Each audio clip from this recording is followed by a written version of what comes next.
चीज जिसका नाम है मेटल्स एंड नॉन मेटल्स में केमिकल प्रॉपर्टी पढ़ेंगे मेटल्स की। तो सबसे पहले हम जान लेते हैं कि हमने अपने प्रीवियस लेक्चर में क्या पढ़ा था। हमने अपने प्रीवियस लेक्चर में क्या पढ़ा था, नॉन मेटल्स की फिजिकल प्रॉपर्टी पढ़ी थी और उससे पीछे मेटल्स की फिजिकल प्रॉपर्टी पढ़ी थी। तो आज हम केमिकल प्रॉपर्टी पढ़ते हैं, तो इस वीडियो को शुरू करते हैं।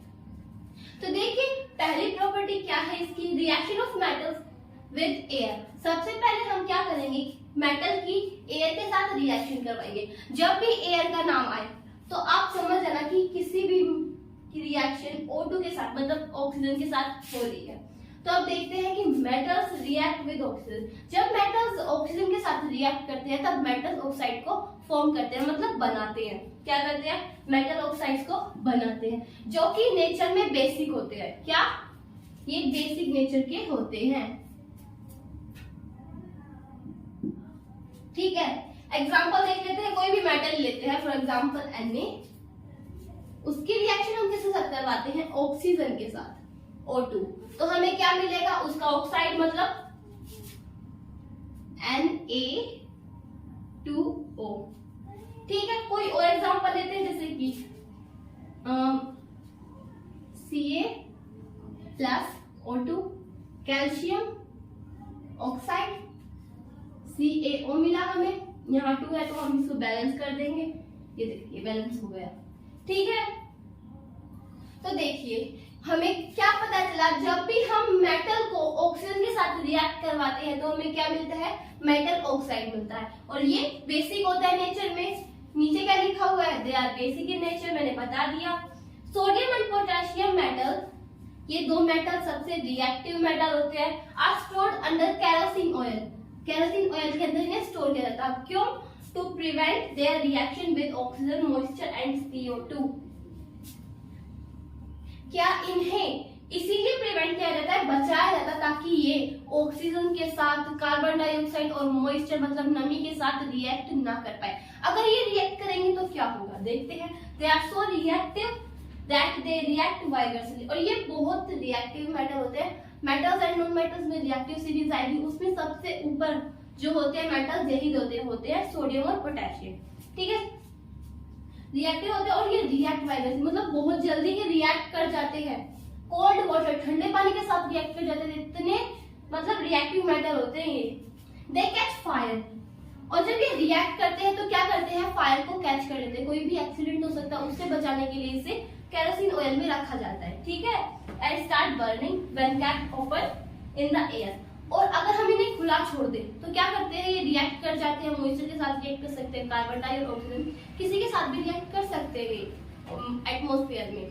रिएक्ट करने के बाद क्या करेंगे, बर्न मतलब जलना शुरू हो जाता है, फायर कैच कर लेते हैं जल्दी और कोई एक्सीडेंट ना हो, इसीलिए इन्हें केरोसिन ऑयल के अंदर रखा जाता है। तो हमने क्या पढ़ा, हमने रिएक्शन पढ़ी मेटल की एयर के साथ मतलब ऑक्सीजन के साथ। जब भी एयर का नाम आए तो समझ लेना कि ऑक्सीजन के साथ रिएक्शन हो रही है। तो हमें क्या मिलता है, जब मेटल की ऑक्सीजन के साथ रिएक्शन होती है तो हमें मिलता है मेटल ऑक्साइड, उसका ऑक्साइड मिलता है, ठीक है।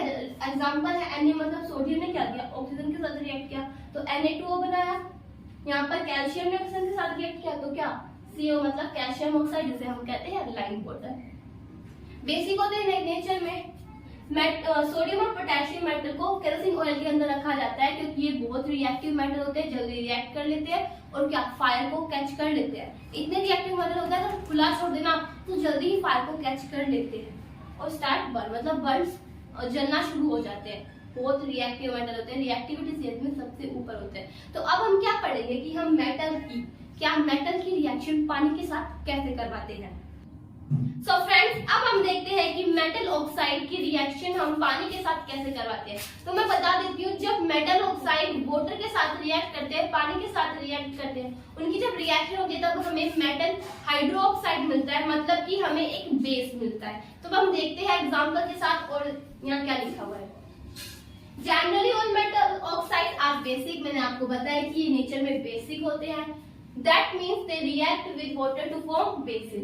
इसका मतलब है कि जो ये पानी के साथ रिएक्ट करते हैं तो क्या मिलेगा, मेटल हाइड्रोक्साइड, मतलब हमें बेस ही मिलता है, ठीक है। एग्जांपल है K2O, अभी हमने लिया था जब हमने किसकी K की रिएक्शन O2 के साथ करवाई तो हमें क्या मिलता है, K2O मतलब पोटेशियम की रिएक्शन जब ऑक्सीजन के साथ होती है तो हमें क्या मिलता है, पोटेशियम ऑक्साइड। ठीक है, अब हम पोटेशियम ऑक्साइड की रिएक्शन पानी के साथ करवाते हैं, H2O, तो हमें मिलेगा KOH। ठीक है, अब सेकंड देख लेते हैं, जब Na2O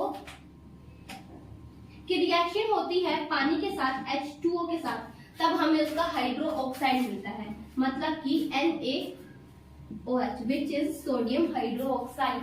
ठीक है, इसे हम कॉस्टिक सोडा भी कहते हैं, मैंने आपको सेकंड चैप्टर में बताया था। हमने तो एग्जांपल ले लिया, हम एक एग्जांपल लेते हैं जैसे कि कैल्शियम। इसकी रिएक्शन जब H2O मतलब वाटर के साथ होती है तब हमें क्या मिलता है, PaOH की twice which is calcium hydroxide. ठीक है, जिसे हम कहते हैं स्लेट लाइन। तो देखिए हमने पढ़ लिया कि जब मेटल ऑक्साइड पानी के साथ रिएक्ट करते हैं तब मेटल हाइड्रोक्साइड बनाते हैं, एग्जांपल है K2O मतलब पोटेशियम ऑक्साइड है, पानी के साथ रिएक्शन की तो अपने हाइड्रोक्साइड बनाए, पोटेशियम हाइड्रोक्साइड। सोडियम ने रिएक्ट किया तब NaOH सोडियम हाइड्रोक्साइड, कैल्शियम ने किया तो कैल्शियम हाइड्रोक्साइड। ठीक है, अब हमने ये पढ़ लिया है, तो अब देखते हैं कि हम आगे क्या पढ़ते हैं। सो फ्रेंड्स, अब हम देखते हैं कि एम्फोटेरिक ऑक्साइड्स क्या होते हैं।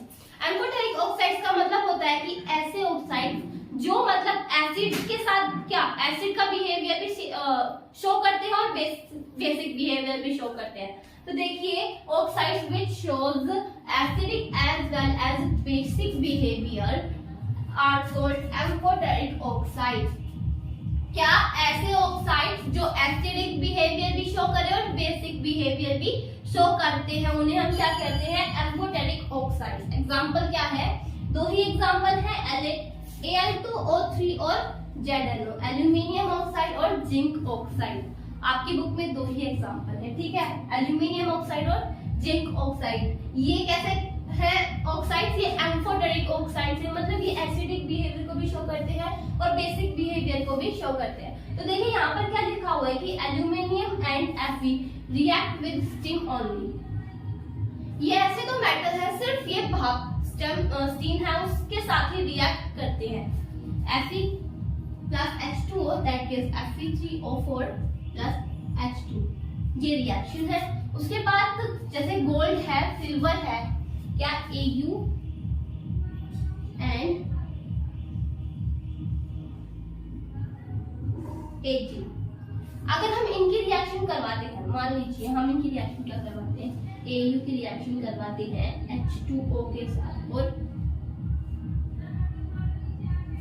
Ag की रिएक्शन करवाते हैं H2O के साथ, तो ये जो है दो एलिमेंट ये रिएक्ट नहीं करते। क्यों? क्योंकि ये लो बिल्कुल कम रिएक्टिव एलिमेंट होते हैं। क्या लो रिएक्टिव एलिमेंट होते हैं, लीस्ट रिएक्टिव एलिमेंट होते हैं, ये रिएक्ट नहीं करते हैं पानी के साथ। ठीक है, हमने पढ़ लिया एम्फोटेरिक ऑक्साइड्स कहते हैं ऐसे ऑक्साइड्स जो एसिडिक बिहेवियर को भी शो करे और बेसिक बिहेवियर को भी शो करे। एग्जांपल Al2O3 मतलब एल्यूमिनियम ऑक्साइड और जिंक ऑक्साइड।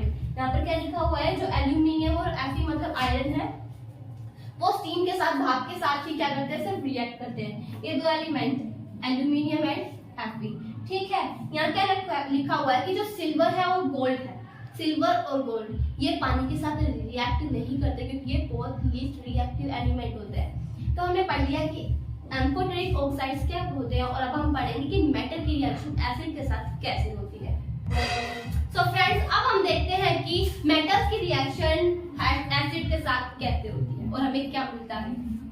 मेटल जब डाइल्यूट एसिड के साथ रिएक्ट करता है तब हमें salt plus water, salt plus H2 मतलब हाइड्रोजन गैस मिलती है, ये इवोल्व हो जाती है। जैसे कि एग्जांपल है,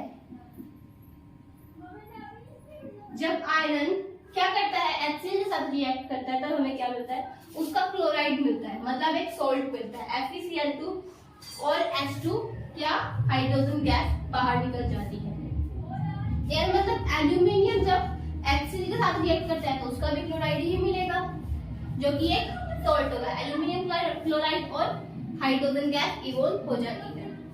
अब देखते हैं दूसरी रिएक्शन क्या है, reaction of metals with solution of other metal salt. क्या करता है, मेटल की रिएक्शन देखते हैं हम किसी अदर दूसरे मेटल सॉल्ट के साथ। देखिए जब Fe रिएक्ट करता है, मतलब आयरन रिएक्ट करता है कॉपर सल्फेट के साथ जो कि एक सोल्ट है, तो वो क्या करेगा, Cu क्या है, लीस्ट रिएक्टिव एलिमेंट है और Fe most high reactive element है, मतलब Fe Cu को डिस्प्लेस कर देगा उसके प्लेस से, मतलब ये जो आयरन है वो Cu को लात मार देगा, क्या कर देगा, लात मार देगा, क्योंकि ये मोस्ट रिएक्टिव एलिमेंट और ये लीस्ट रिएक्टिव एलिमेंट है। ठीक है, तो अब देखते हैं हमें क्या मिलता है। FeSO4 मतलब आयरन सल्फेट और फेरस सल्फेट और copper. Next example Mg plus CuSO4 that gives MgSO4 plus C। Mg most reactive element है किससे, कॉपर से, तो वो MgCu को लात मारेगा और हमें क्या मिलेगा, MgSO4 plus Cu।